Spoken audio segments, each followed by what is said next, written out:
Okay, great. Thank you for that intro. So welcome to how to review a mobile Android app. So many of the things that you will learn today can be applied to iOS, but due to time constraints, we're going to stick with Android. And honestly, most of the presentation will be at a high level, but we'll get a little bit deeper technically towards the end. Okay, the obligatory about me. As mentioned before, I've been in IT for about 20 years, with most of that time in software development. I work at Fluor, and Fluor's given me some opportunities not only in software dev, but also in management, project management, and security here for the past 4 years. And I review a new mobile app, probably one Android app every 2 to 3 weeks, and that's either for work or even on my own for fun. Yes, my life is that exciting. So the goal for this presentation is I want to give you the ability to review Android apps, not only for your family or your friends, but also give you the building blocks to review an app professionally. And you may be asking yourself, well, why does this guy care? And I care because before I got into security, I was tricked by a malicious Android app. And the little story behind this, the reason I got tricked was that I needed a file browser app while I was developing a multiplication app for my daughter. And the slide you see now is the multiplication app I developed for my daughter. In the picture to the left, her little face is the icon launcher. And of course, the app had to be pink for her. So while I was writing this app, like I said before, I needed a file system browser. I grabbed the first one from the Play Store and ran it.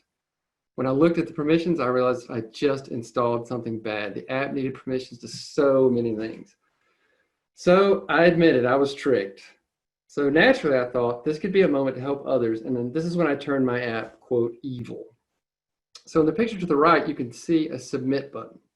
When that button is clicked, the app secretly took a picture using the front-facing camera and had some people at work and also some people at home and some friends of mine try it out.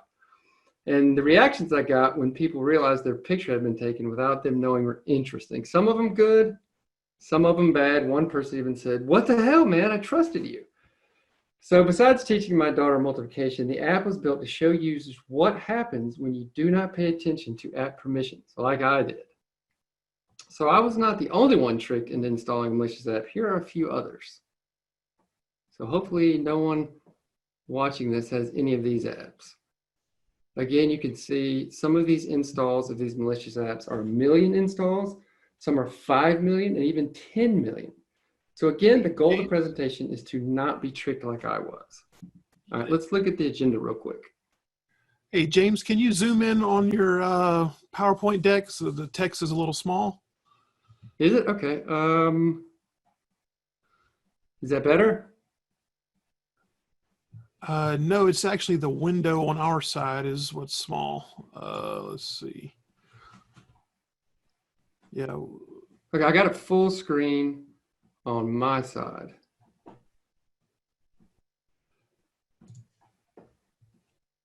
Yeah, I don't see a different way to do that. So, oh, actually, if you go up to view options, I'll put this in the chat. You can go to view options. You can see a little better. Continue on and I'll help in the chat. Sorry about that. Okay, so we're good with this so far? Yes.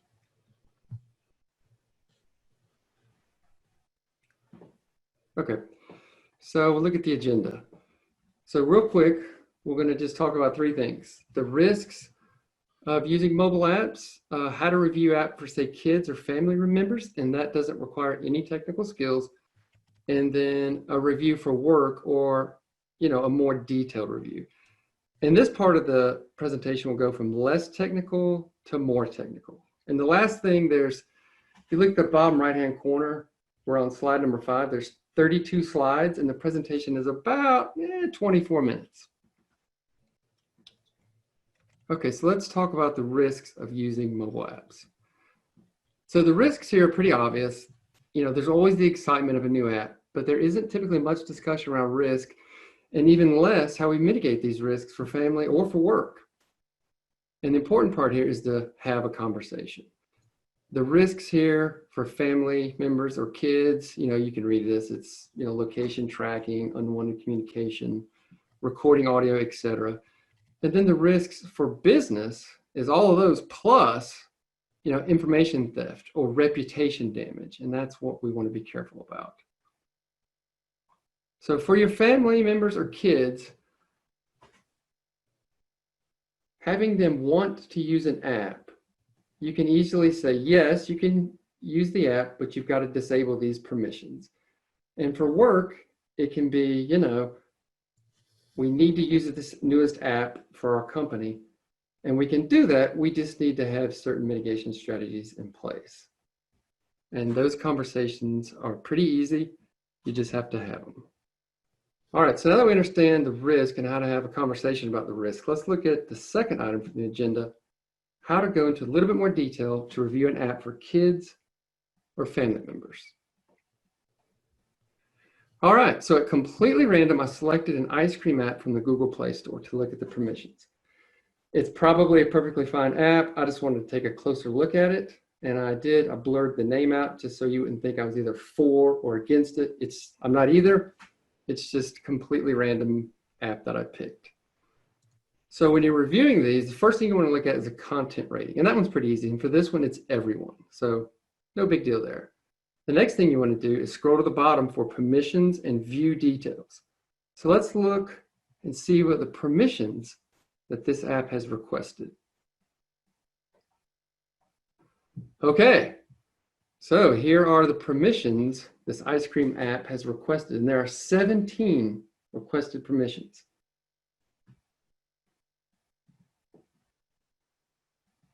So you've obviously got to ask yourself, does this app really need these permissions? And again, if you look at these permissions, and I have one highlighted, the device ID and call information. If you don't know what it is, just ask the interwebs. And here we've got the Batman meme here to say, this really needed.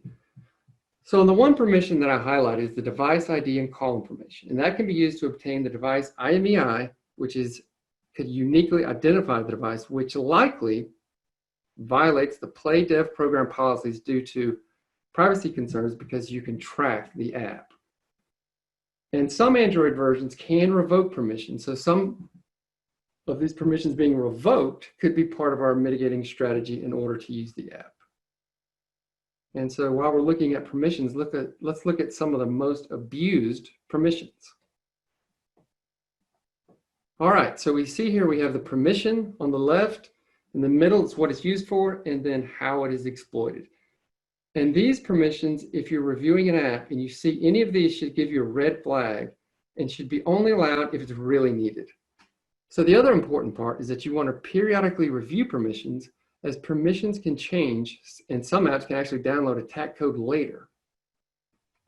So to recap, reviewing an Android app for kids or family is really as simple as looking at the content rating and understanding the permissions. So this concludes the first two parts of the agenda. Now let's look at how to review an app in more detail, something we might review for work. And we can do that in 5 easy steps.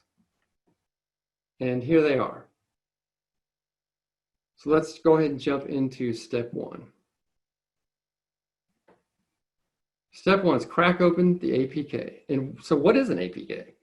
It's an Android package kit. It's really just a zip file. You can rename the file from .apk to .zip and then browse it like anything else. Feel free, look around, you'd be surprised at what you could find. So this is step 1. So for step 2, we're going to review the permissions, which will be very similar to how we reviewed the permissions earlier. All right, so step 2 requires the installation of Android Studio. So Android Studio, it's free, it's easy to use, and gives us a few tools to not only review an APK, but if you wanted to build an app, you could. So after you've installed Android Studio, you just point to the APK. I've grabbed another random app and navigated to the Android manifest file, which defines our permissions. So again, we've gone to the manifest folder and we're going to open up the Android manifest.xml from within Android Studio. And the Android manifest file is just a resource file that contains all the details needed by the Android system about the application. And one of these permissions I want to highlight, which hopefully you can see, is the receive boot completed permissions request. Well, what is that? Again, we have our Batman meme to say, wait a second, is this really needed? And again, if you just ask the interwebs, you see the full permission is android.permission.receive-boot completed, and it can be used to automatically start a service after a system reboot. Is that really needed? It could be, but that is definitely one that if I saw this in a review, I would give it another look.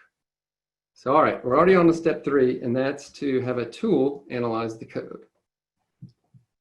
So again, we go into Android Studio, we click File, and then Profile or Debug APK.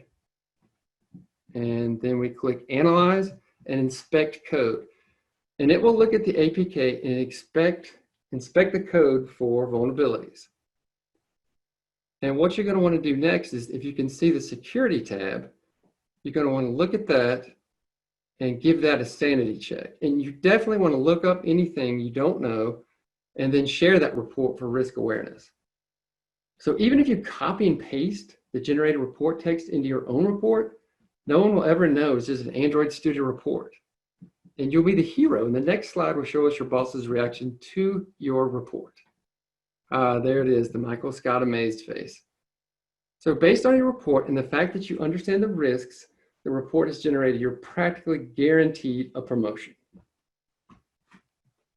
Okay, so let's look at step 3, another part of step 3.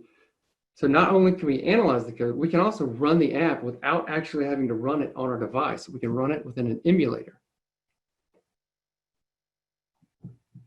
And Android Studio has a built-in emulator, and it's as simple as clicking the start button for the emulator and then dragging and dropping your APK onto it. Simple as that. Now again, it's not required to run the app, but it's a lot better to run the app on an emulator and not on your device. And then if we have some advanced users, you can not only see the screens, but you can watch the traffic. So a lot of times these Android apps will call out to the internet or a web service to get data and return data. In fact, I see that with, I dare say, 99% of the apps that I review. And again, you can watch that traffic with Fiddler, Wireshark, Burp Suite, etc. And if you're really advanced, you can use the Android Debug Bridge, which is ADB, and that allows you to do a multitude of things. We won't get into that in this presentation, but it is there for those that want to try it. And again, if you want to run the app, this is what it looks like. And like I said before, it's not required to run the app to review it, but it helps with the review. And later we'll look at some of the decompiled Java code used here to create this app and see if there's anything interesting hidden in the code. And I just created this real quick just for BSides. It doesn't really do anything. All right, so time check here. We're already at step 4, and we've only had about, I guess we've got about 10 slides left.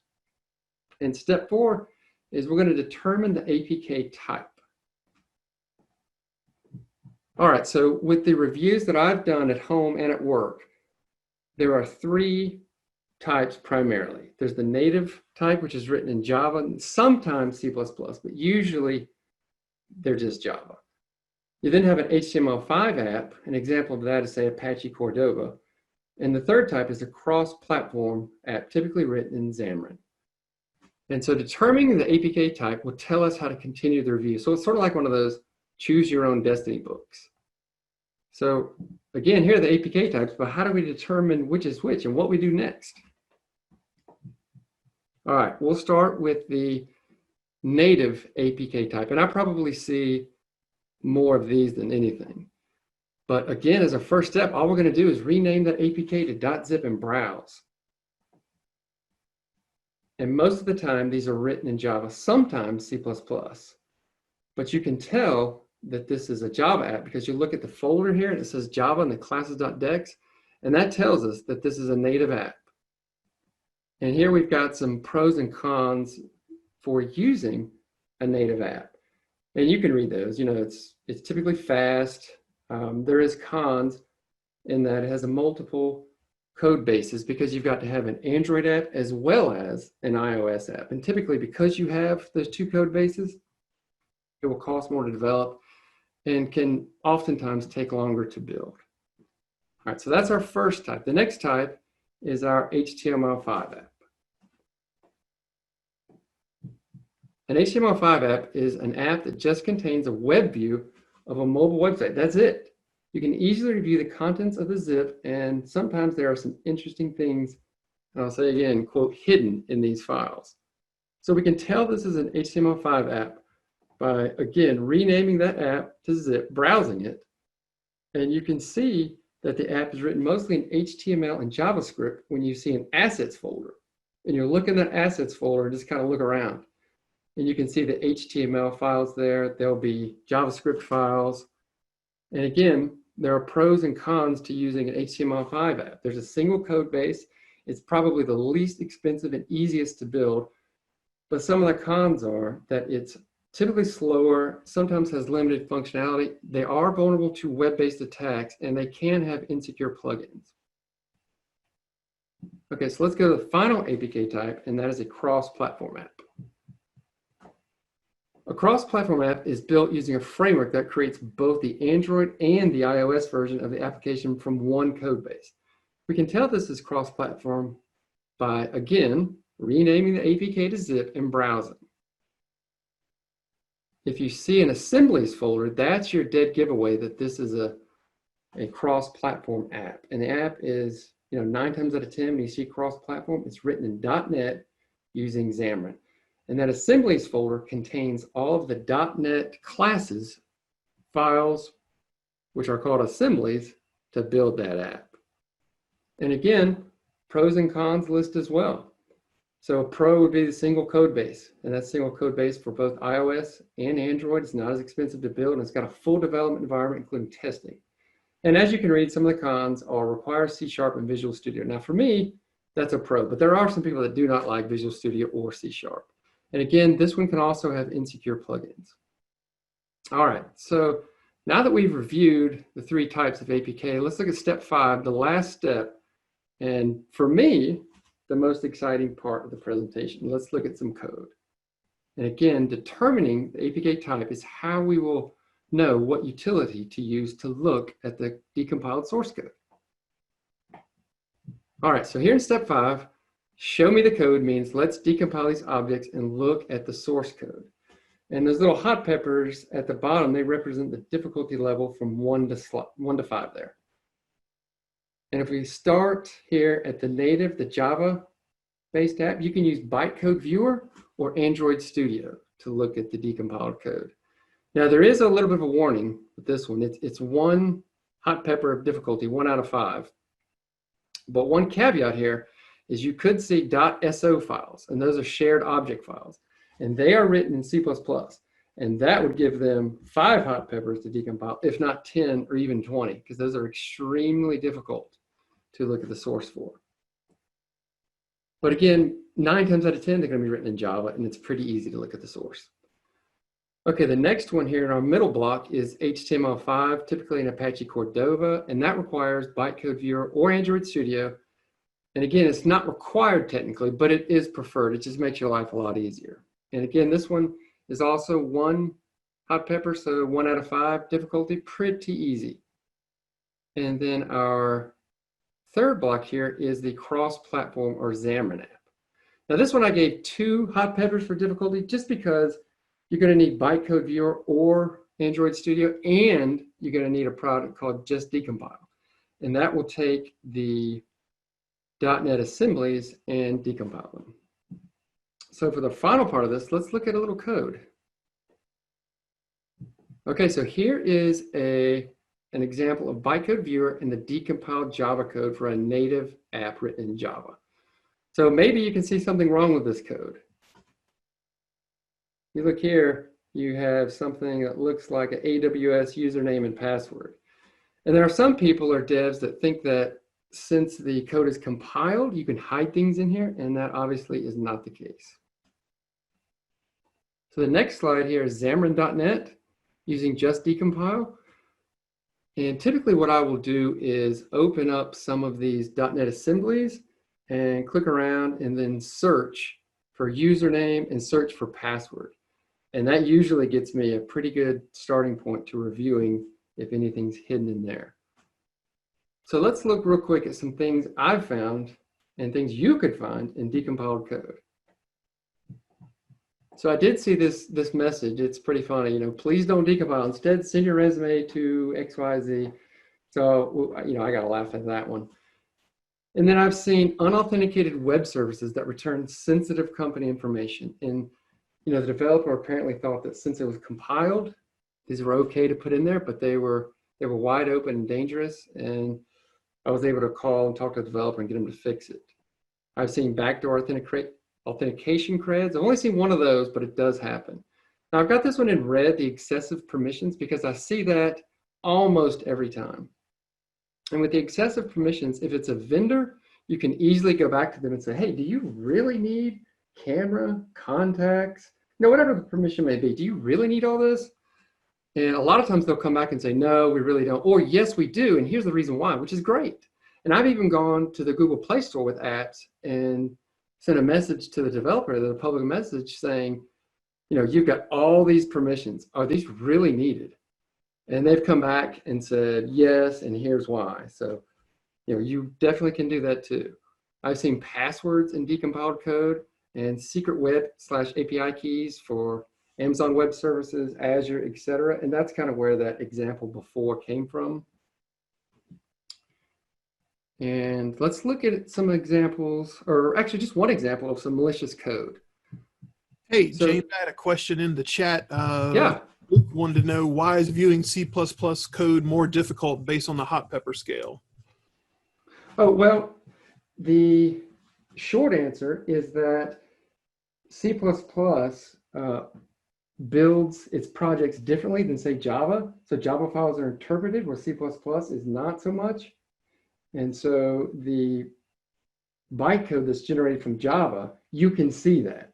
But in C++, it's extremely difficult. And you've got to use a disassembler and look at the assembly code that's disassembled. So the reason is that the method in which it's built in C++ is different from Java or C#.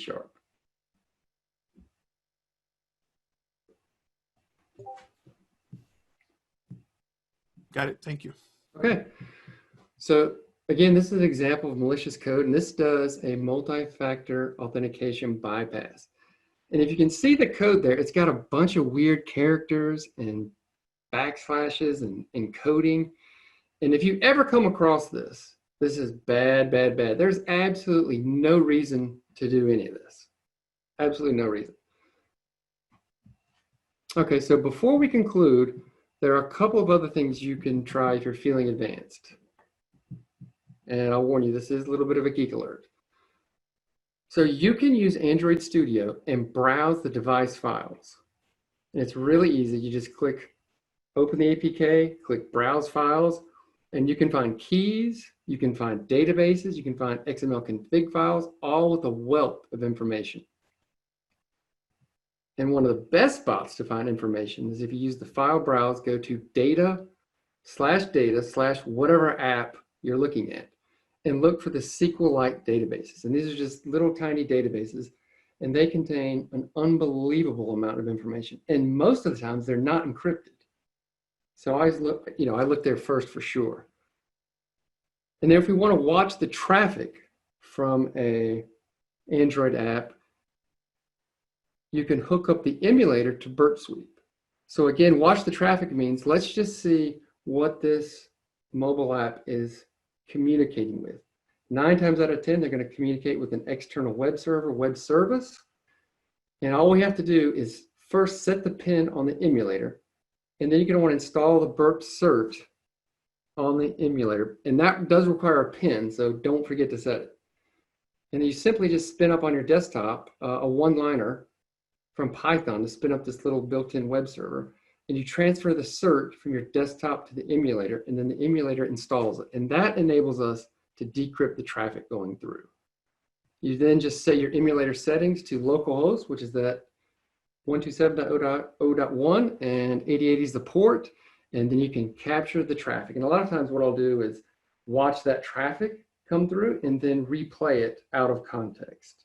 And that kind of gives you some insight onto what the app is calling, if it's encrypted, if it's not, and a lot of other details about that application. And again, this is kind of the more advanced, but it's still not really that difficult to do. All right, so in conclusion, we've taken a crash course on how to review a mobile Android app. So we looked at the risks, both for personal and business, and we made a point to make sure you have that discussion, whether it's with your business or your kids or family. And we looked at the permissions and age restrictions from the Google Play Store. And then we dug a little deeper and looked at the app type, the content of the APKs, and also the code. All right, so here's some sources and tools that I use. And again, Android Studio and Bytecode Viewer are by far my favorite, and they just make it so easy. Just Decompile is another one. And then you have some other apps here, the Dex2Jar, JDGUI. These are a little bit more difficult and require extra steps, and I almost hesitate to put them in here, but they're such a staple in reviewing these things that most of the time when you look up how to review an Android app, you're going to see those first, that Dex2Jar and that JDGUI first. There we've got the OWASP and some permissions, definitions, and then that multi-factor authentication bypass is an app called Joker, and there's a link to that. Okay, everyone, thank you so much for listening. If there are any questions, I can answer them, or after this, I'll hop on Discord. Just let me know, and thank you again.